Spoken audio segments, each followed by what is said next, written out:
میں ایسے آدمی سے ادھار لے کر کاروبار کر سکتا ہوں جس کی کمائی حرام کی ہے جبکہ میں نے ادھار واپس کرنا ہے؟ اگر وہ 100% کوئی حرام کام کرتا ہے تو اس کے ساتھ مالی لین دین آپ نہ کریں. اگر مکسچر ہے تو آپ کر سکتے ہیں. نبی الاسلام نے بھی بخاری مسلم میں آیا کہ یہودیوں کے ساتھ لین دین کا معاملہ کیا, ادھار گندم لی اپنی زرہ کو گروی رکھ کے, اور وہ آپ کی وفات کے بعد واپس لی گئی. یہ بخاری مسلم میں آتا ہے. تو کاروبار کا معاملہ ہو سکتا ہے ایز اے لاسٹ ریزارٹ. ظاہر یہودی بھی تو کاروبار میں سود کا معاملہ کرتے تھے, تو آپ کے اوپر وبال نہیں ہوگا. اگر اتنی باریکیوں میں پڑیں گے تو کل کو کوئی شخص یہ کہے گا کہ جس کی حرام کی کمائی ہے اس کو میں دودھ بیچ سکتا ہوں, اور بھئی وہ حرام کی کمائی اس کے لیے تھی. آپ سے اگر کوئی حرام کی کمائی والا یا کوئی وہابی آ کر کوئی چیز خریدے, یا کوئی نجدی آ کر, یا کوئی قادیانی آ کر, تو آپ کی کمائی حلال ہی ہوگی بھائی. کیا دعا کرتے ہوئے اللہ کے نبی الاسلام کے صدقے یا آل کے صدقے کے الفاظ نہیں؟ اس کی بجائے آپ یہ کہیں گے کہ اے اللہ, جو تو اپنے نبی سے محبت کرتا ہے, ان کے اہل البیت سے محبت کرتا ہے, ان کے اصحاب سے محبت کرتا ہے, تجھے اپنی اس محبت کا واسطہ یہ وسیلہ پیش کرنا جائز ہے, کیونکہ اللہ کا بندے سے محبت کرنا اللہ کی صفت ہے, اور اللہ کی صفت کا, اس کے اسماء کا وسیلہ پیش کیا جا سکتا ہے. وسیلے کی جو 5 اقسام ہیں وہ میں نے تفصیلاً بیان کی. اگلے دن جب مفتی اکمل صاحب کی سٹیٹمنٹ آئی تو میں نے ان کو بھی ریبٹل کیا, وہ آپ دیکھ لیں. وسیلے کے نام پر دھوکہ, یہ بھی میری ویڈیو ریکارڈ ہے, وہ آپ دیکھ سکتے ہیں.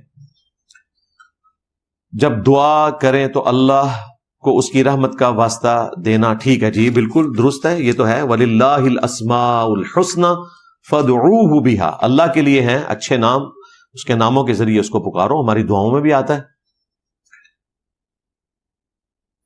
میں نے سنت مبارکہ داڑھی رکھی ہے اور مجھے بہت ہی زیادہ باتیں سننی پڑتی ہیں, اور اکثر دوست بھی کہتے ہیں کہ داڑھی نہ رکھو. تو کوئی مسئلہ نہیں ہے. آپ نے تو بھائی یروشلم جا کے جان جو ہے وہ اللہ کے حضور قربان کرنی تھی یہودیوں سے لڑتے ہوئے. آپ تو اتنے دلیر تھے, تو مسلمانوں سے لڑتے ہوئے صرف باتیں سننے پہ ہوا نکل گئی.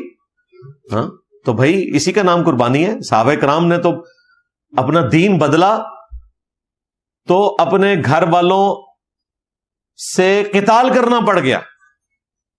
ابو حذیفہ بدر میں ادھر کھڑے تھے, ان کا والد اس طرف کھڑا تھا, ان کے سامنے قتل ہو گیا. تو بھائی صحابہ کرام جن تکلیف سے گزرے ہیں, ہمیں تو اس کا کروڑواں حصہ بھی نہیں گزرنا پڑ رہا. اللہ کا شکر ادا کریں. کیا داڑھی کو سیٹ کروا لینا صحیح ہے؟ جی کروا سکتے ہیں, رکھیں, بس اتنی داڑھی رکھیں کہ عرف عام میں داڑھی کہا جائے. اس پہ تفصیلاً میری ویڈیو ریکارڈ ہے.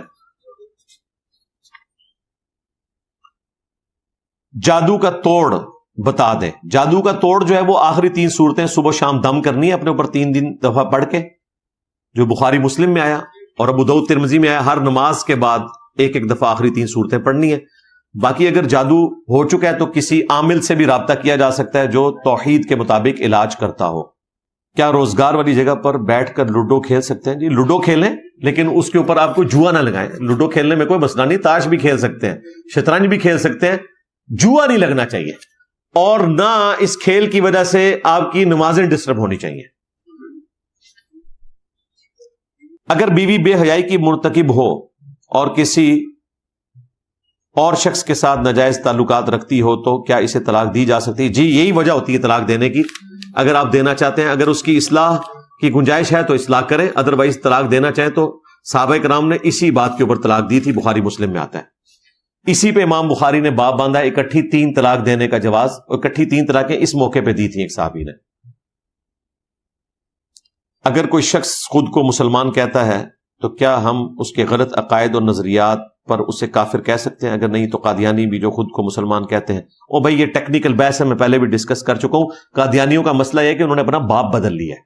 باقی سارے فرقوں نے اپنا باپ تو کم از کم محمد رسول اللہ رکھا ہوا ہے نا, دکھلاوے کے لیے صحیح. ویسے تو باب انہوں نے بھی بدلے ہوئے ہیں, جو بابا آتا ہے اپنا نام ٹھوک کے بیچ میں چلا جاتا ہے, لیکن اوور آل بابے بھی سارے رسول اللہ کے نام کے اوپر عزتیں اویل کر رہے ہیں.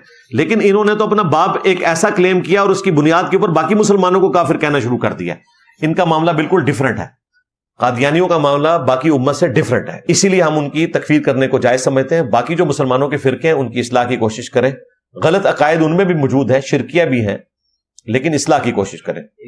غسل کرتے ہوئے شرمگاہ کو ہاتھ لگ جائے تو وضو رہے گا یا نہیں؟ اینڈ پہ دوبارہ کر لیں. غسل کے بعد وضو کرنا میری تفصیلاً ویڈیو دیکھ لیں. جو نبی اسلام کا سنت طریقہ ہے غسل کرنے کا، اس میں شرمگاہ کو پہلے ہاتھ لگ جاتا ہے، استنجے سے آپ نے سٹارٹ لینا ہوتا ہے۔ آپ جس ترتیب میں کر رہے ہوتے ہیں نا، اس میں پھر بیچ میں بھی لگ جاتا ہے، تو پھر ظاہر وضو ٹوٹنے والا معاملہ ہوگا، آپ اینڈ پہ دوبارہ کر لیں۔ مسجد میں بیٹھ کر دنیاوی باتیں کرنا جائز ہے؟